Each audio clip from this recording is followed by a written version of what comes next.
The Generals of the Yang Family, Chapter 28. So picture this. You're standing in the ancient capital city of Beijing, Okay. and it is the absolute dead of night. Before you is this massive, seemingly impenetrable manor, right? It belongs to a super high-ranking, incredibly wealthy government official. So totally insulated from the outside world. Exactly. Inside, the air is just thick with the smell of roasted meats and really expensive wine. They've got this lavish midnight banquet going on, complete with musicians, singing boys, the works. It feels completely safe. Right, like nothing could possibly touch them in there. But outside, literally scaling the east wall, is an uninvited guest.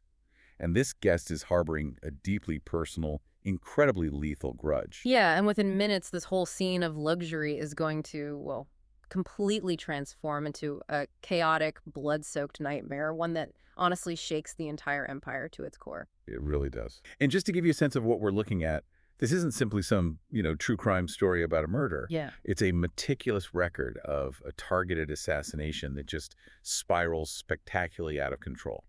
We are going to examine how one impulsive act of vigilante violence by a military subordinate sets off this massive political chain reaction. A reaction so severe it actually threatens to topple one of the empire's most elite military commanders. Right. The man scaling the wall is named Zhao Zan. He's a fierce military subordinate. I mean, this is a man forged in the brutal warfare of the northern borders. He's not messing around. And he has a very specific target tonight.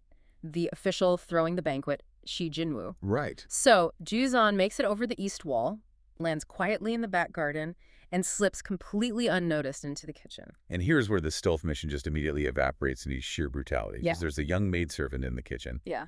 And she's not an armed guard. She's not any kind of threat to him at all. She's simply tending the fire for the feast.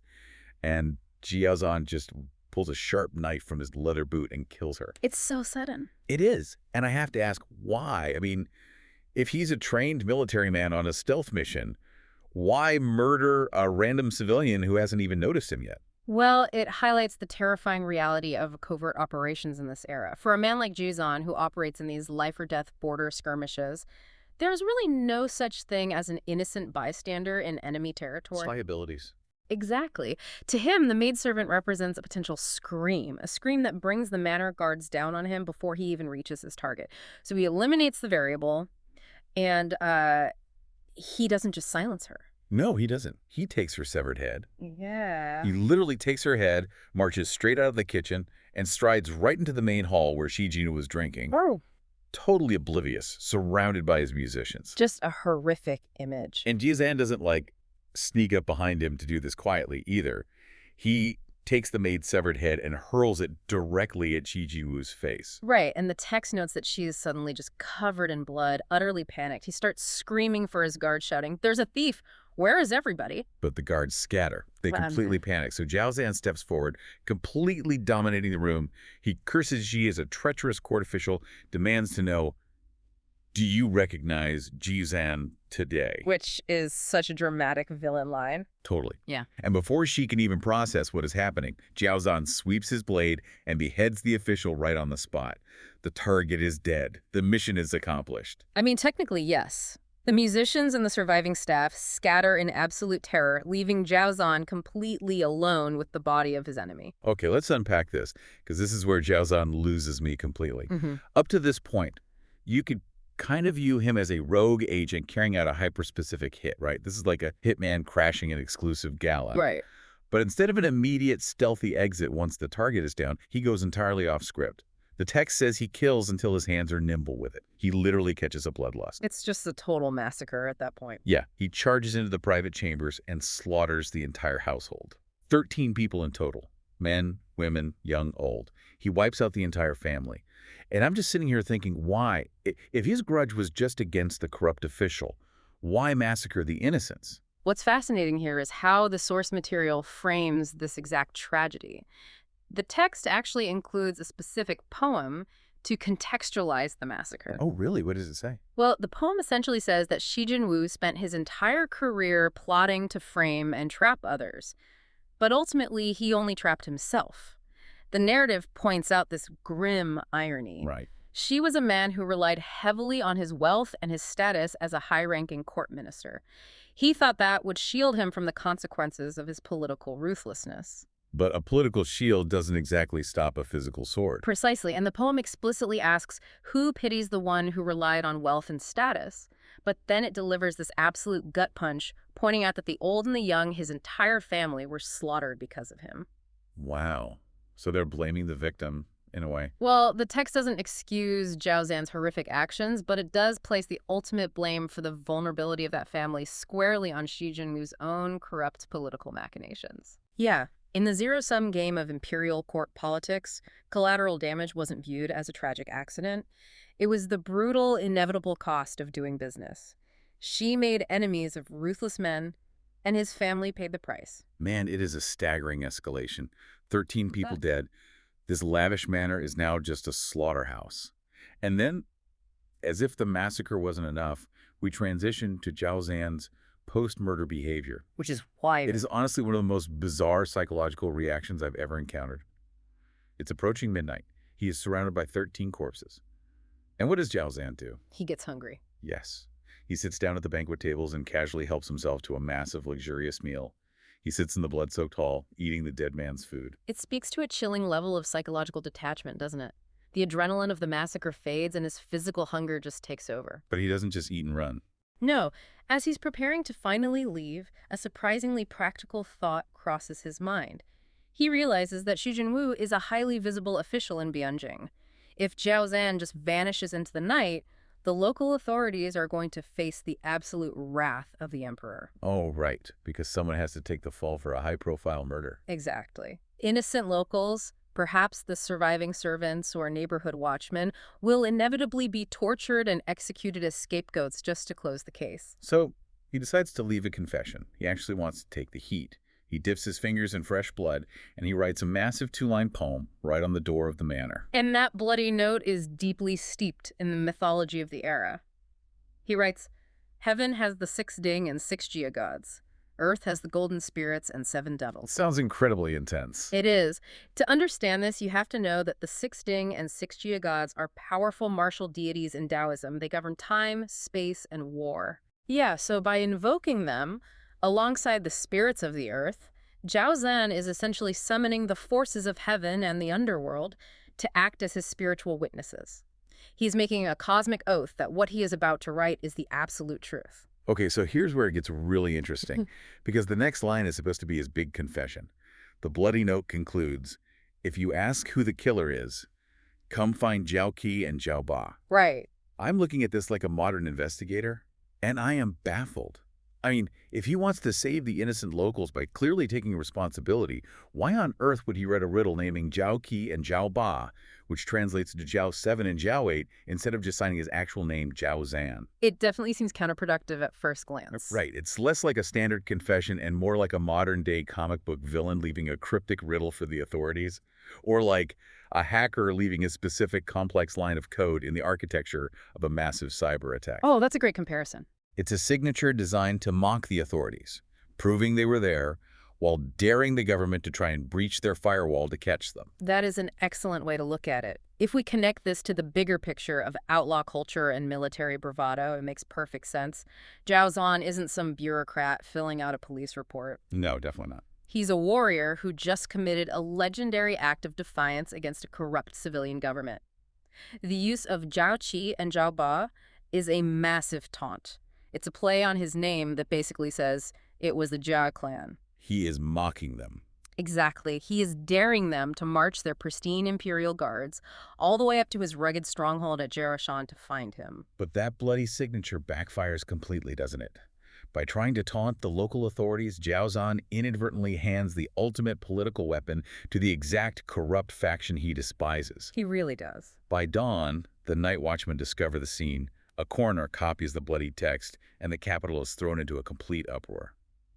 And this brings us to Wang Qin. Yes, Wang Qin, a massive political rival to Zhao Zan's military faction. Right, so Wang Qin hears about the massacre, sees the copied note, and immediately decodes Zhao Qi and Zhao Ba. He knows exactly who the Zhao clan serves. And he doesn't waste any time. He bypasses the local police entirely and goes straight to Emperor Zhenzong. And the kicker is, Wang Qin doesn't just pin the blame on Zhao Zan. No, he goes for the bigger fish. He uses this mass murder to target his real enemy Zhao Zan's commander, the legendary general Yang Liulang. He is the commander guarding the three passes. Yes, the three passes are the critical northern border defenses of the Song dynasty. Beyond them lie these aggressive nomadic empires that are constantly threatening to invade. So he's essential. Absolutely. General Yang and his family are basically the human shield keeping the capital of Bianjing safe. Because of this, Yang Liulang is legally required to remain at his post. Leaving the three passes without imperial permission is a massive violation of state law. I mean, it borders on treason. But Wang Qin goes to the emperor and says, not only did Yang Liulang secretly sneak back into the capital, but he brought his violent subordinate with him, and look what happened to a loyal court official. The implication is unmistakable. He's saying General Yang ordered the hit. And the emperor is stunned. He immediately dispatches 40 elite imperial guards with strict orders. Arrest Yang Liulang and the killer Zhao Zan. So we shift scenes from the bloody manor to the Yang family residence, and the contrast is just jarring. Totally jarring. General Yang Liulang isn't sitting in some dark room plotting assassinations. He is in the middle of a deeply emotional, super tense domestic discussion with his mother. Right. His mother is sick with worry over a deeply personal insult. There has been an imperial edict pushed by civilian officials, like the late Xi Jinwu actually, to demolish a structure called the Tianbo Pavilion. And the Tianbo Pavilion isn't just a building, is it? Not at all. It was granted by a previous emperor to honor the Yang family's immense bloodshed and sacrifice for the dynasty. Oh, wow. So it's a monument to their loyalty. Exactly. For a corrupt civilian official like Xi Jinwu to order its demolition is a massive flex of political power over the military. Yang Liulang secretly left his critical border post and rushed back to the capital entirely out of filial piety just to comfort his mother and figure out how to save their family monument. He has absolutely no idea what his subordinate has been doing in the dead of night. None. Imagine the sheer stress this general is under. He's already risking his life and his career by abandoning his military post to deal with this family crisis. It's like being a CEO trying to handle a massive, delicate corporate liability crisis with the board of directors. That's a great analogy. Right. You are legally on the hook for everything your company does. And right in the middle of this high-stakes negotiation, a messenger bursts in and says, by the way, your head of corporate security just burned down the rival company's headquarters and murdered the entire executive board. The CEO is obviously going to take the fall. And General Yang's immediate reaction is pure panic. He knows this rogue action has completely incinerated any moral high ground he had regarding the pavilion. Oh, yeah. And just as the 40 Imperial Guards storm into the Yang Manor to arrest him, Zhao Zan comes charging in from the outside. And Zhao Zan is completely unrepentant. He draws his bloody knife, ready to take on all 40 Imperial Guards by himself. And the guards are terrified of him. Zhao Zan yells something to the effect of, I've killed countless people in my life, was 13 more. I'll just go back to my mountain stronghold. Let's see them try to stop me. This raises an important question for you, the listener, to consider regarding the burden of command. Because in this standoff in the courtyard, we see a profound philosophical clash. Well, General Yang Liulang represents order, duty, and the agonizing weight of state responsibility. But Zhao Zan represents raw, untamed, feral loyalty. He genuinely believes he did his commander a favor by eliminating the man trying to tear down their pavilion. But General Yang is backed into a corner. He can't let Zhao Zan slaughter the emperor's guards because that makes it a full-blown armed rebellion. So Yang actually has to turn on his own fiercely loyal man. It's a terrible position to be in. He screams at Zhao Zan, you caused this massive disaster and now you want to resist arrest. Tie yourself up. And when Zhao Zan hesitates, Yang takes it a step further. He threatens to behead Zhao Zan himself, right then and there, to present his head to the emperor to prove his own innocence. And it's only when his beloved commander threatens to kill him that Zhao Zan finally drops the knife and surrenders. Yang Liulang's decision to peacefully surrender to the guards, bringing his rogue subordinate with him, highlights an intense societal friction. It's the friction between the personal, blood-bound loyalty forged in the trenches and the absolute obedience demanded by imperial law. Yang chooses the law, trusting that the emperor's justice system will uncover the truth. But that trust is about to be severely tested in the courtroom drama that follows. They are dragged before Emperor Zhenzong. And Yang Liulang doesn't try to weave a web of lies. He confesses to the lesser crime immediately. Right, he admits he left his post. He says, "I secretly left my post. I deserve to die for that. My mother was sick with worry over the pavilion." But he draws a hard line at the murder. He adamantly denies any involvement in the assassination plot, offering his own life if they can prove he ordered the hit. Meanwhile, the political rival, Wang Qin, is pushing for immediate execution. He points to the eyewitnesses from the banquet and the bloody note. And the emperor is stuck, right? Very much so.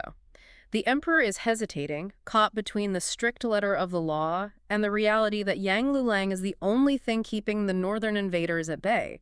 Enter a major political heavyweight, the 8th Prince. He steps in to counter Wang Qin.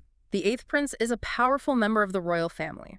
His argument to the emperor is honestly a masterclass in ancient political economy. What does he argue? He concedes that Yang abandoned his post and is tied to a heinous crime. But, he argues, you must weigh that against Yang's massive past merits.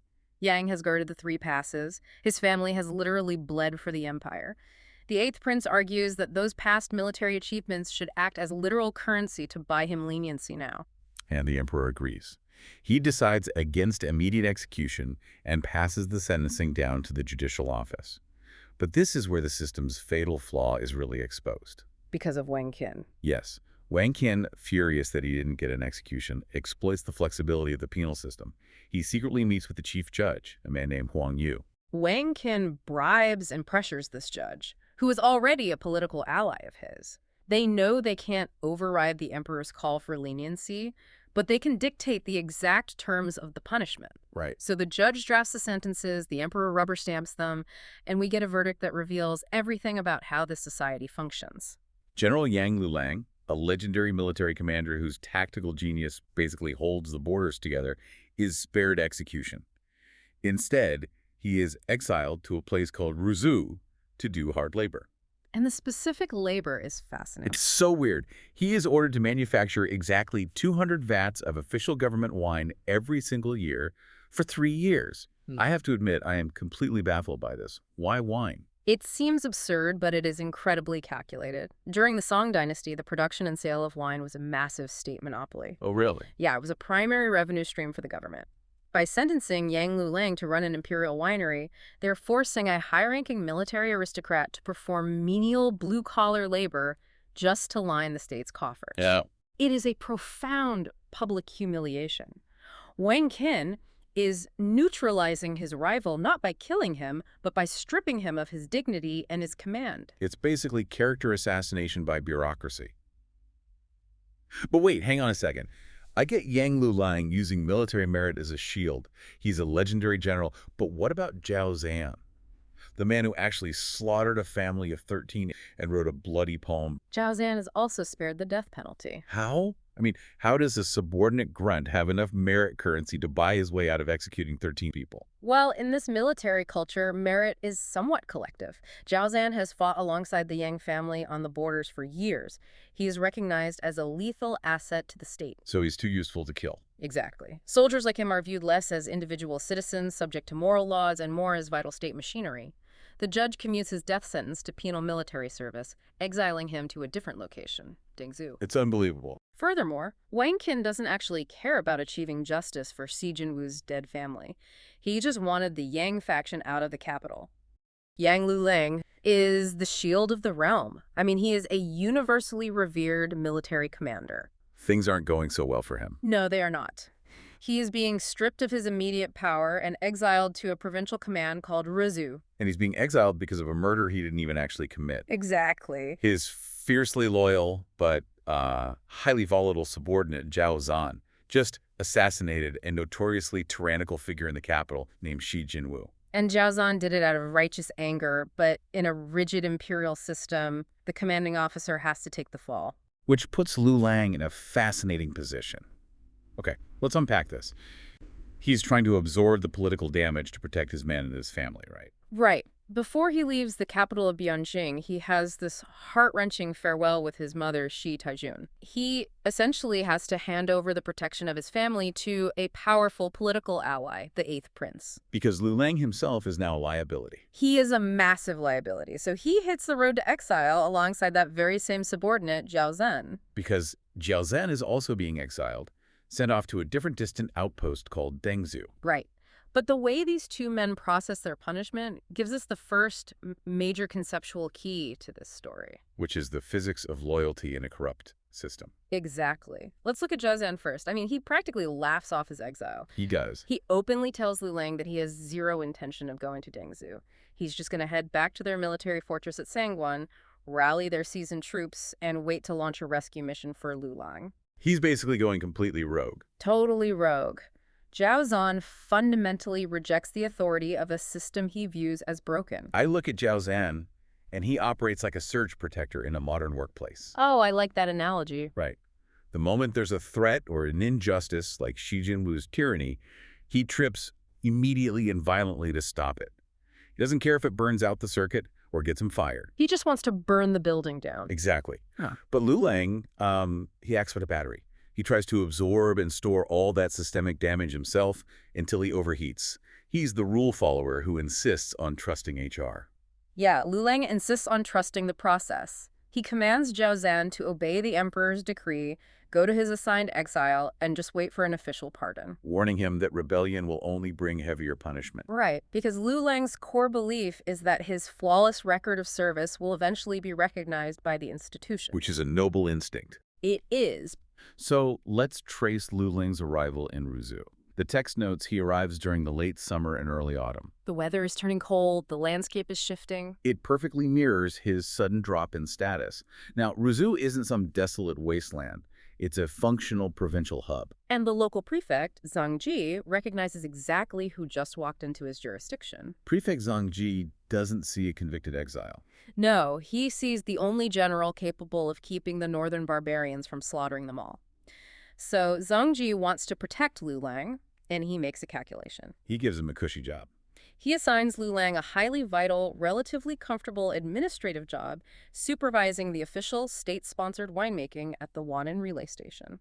On paper, this sounds like the ultimate favor, right? You're exiled, but instead of breaking rocks, you're managing the local vineyard while waiting for the political heat to die down. What's fascinating here is that Zhang Ji thinks he's protecting Liulang.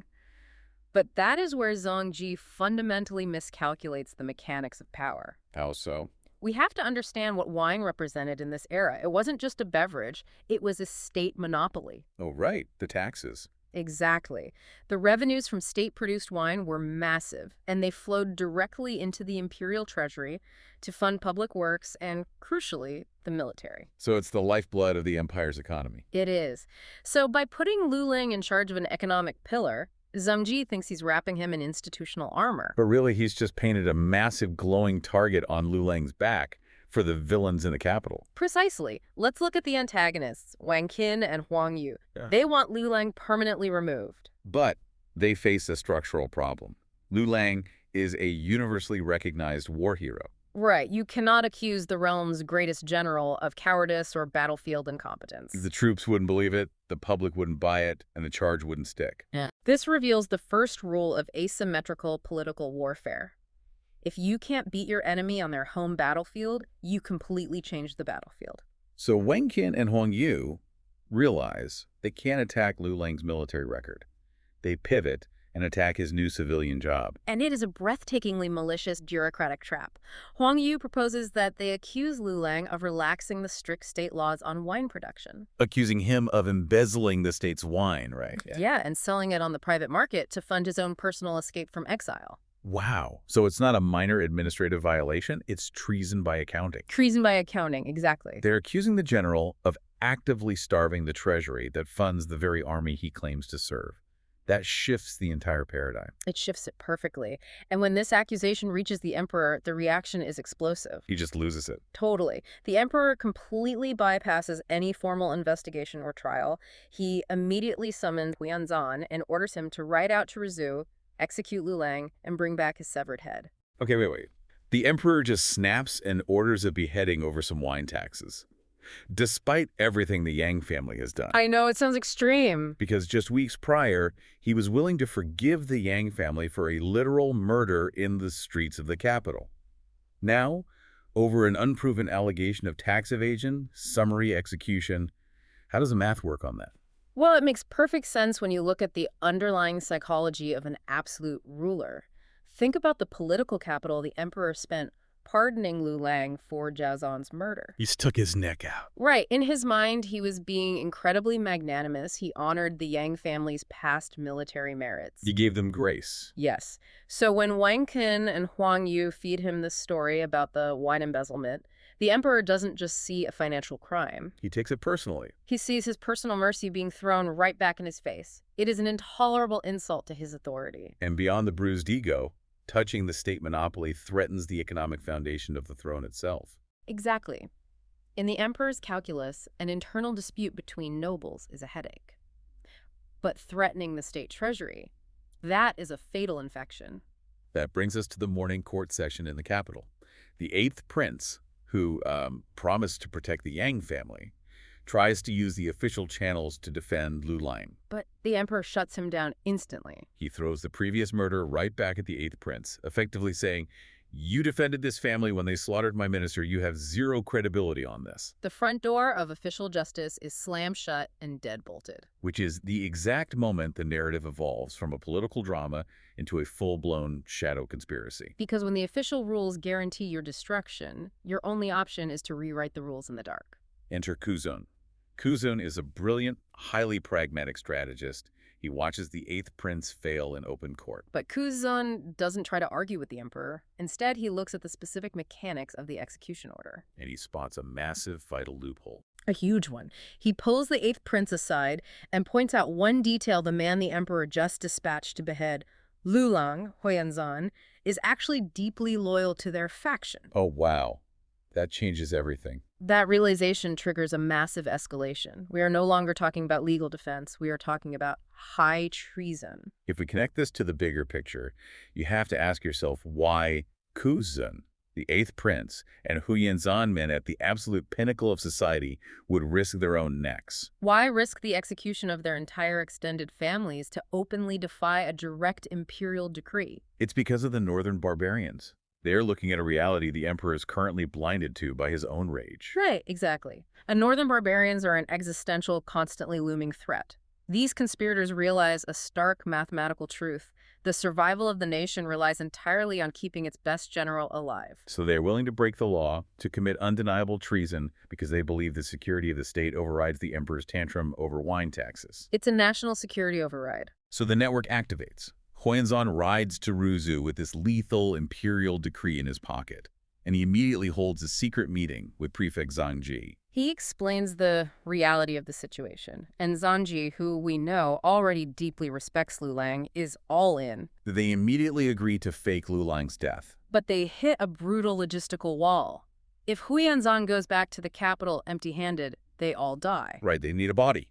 Specifically, they need a severed head to present to the emperor. This is where the story strips away any romantic illusion about what it takes to survive in this system. A local prison official named Wu Rong steps up to solve their logistical problem. He informs the conspirators that there is currently an inmate on death row named Kai Quan. This prisoner's crimes are severe. He is already scheduled to be executed. And in a chilling coincidence, his facial features closely resemble Yang Liulang's. Now, the text doesn't shy away from the gritty, unsparing mechanics of what happens next. No, it really doesn't. The conspirators don't hold a hearing. They don't ask Kai Quan if he wants to die a patriot. They just ply him with extra food and a massive amount of state wine until he is blackout drunk in his cell. And then, in the dark, Wu Rong secretly beheads him. It's such a dark, moral gray area. It forces you to look at the absolute ruthless pragmatism required to maintain power. The conspirators are acting for the survival of the state, but their methods perfectly mirror the cold, bureaucratic calculation of the villains who framed Liulang. Right. To Wang Qin, Liulang's life was just an obstacle to be removed. And to the Shadow Network, Kai Quan's life is just a token to be spent, a piece on the board. It's a dark transaction. They literally buy the hero's survival with the unconsenting blood of a prisoner. Yeah. With the grisly physical evidence secured, Prefect Zhang Ji puts the escape into motion. He tells Liulang to completely shed his military identity. They dress the realm's greatest general in the unassuming clothes of a traveling merchant. Under the cover of this disguise, Liulang slips out of Ruzu and begins the long, secret journey to hide at the Wuning mansion. While Liulang disappears into the landscape, Huyanzan is left with the most dangerous task of all: The overnight ride. He packs Kai Kwan's severed head into a box and begins a relentless overnight ride all the way back to the capital city of Beijing. Everything hinges on his ability to sell this lie to the most powerful man in the world. Here's where it gets really interesting. Picture the tension in the room during the morning court session. Huyanzan walks in. The emperor is waiting on the throne. Huyanzan presents the box.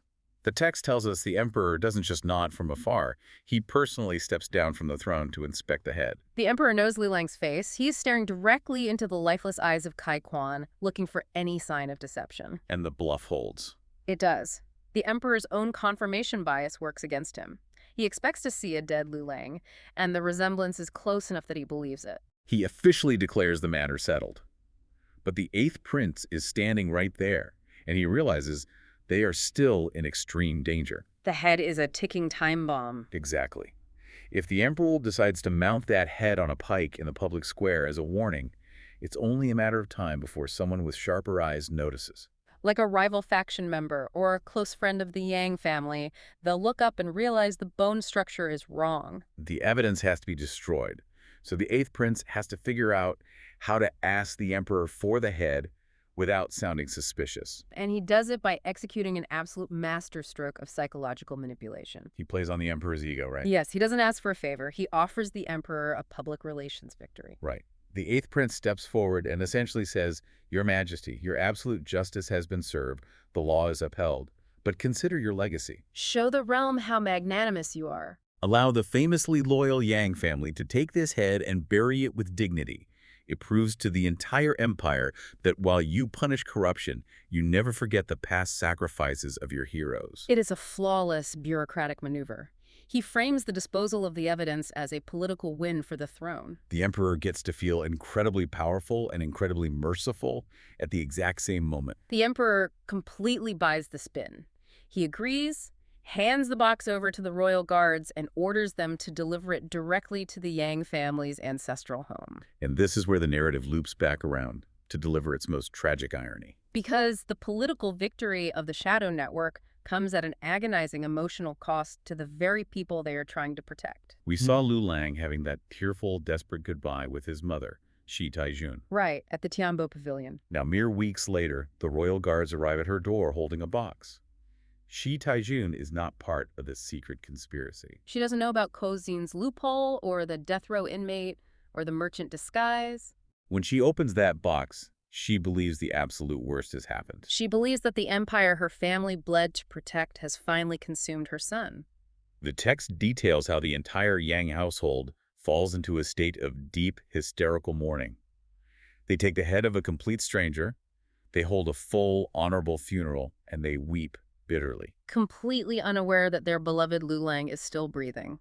It is a profound observation on the collateral damage of systemic manipulation. The state is secured, the hero survives, the emperor is pacified, but the family pays the full emotional tax. They are mourning a phantom.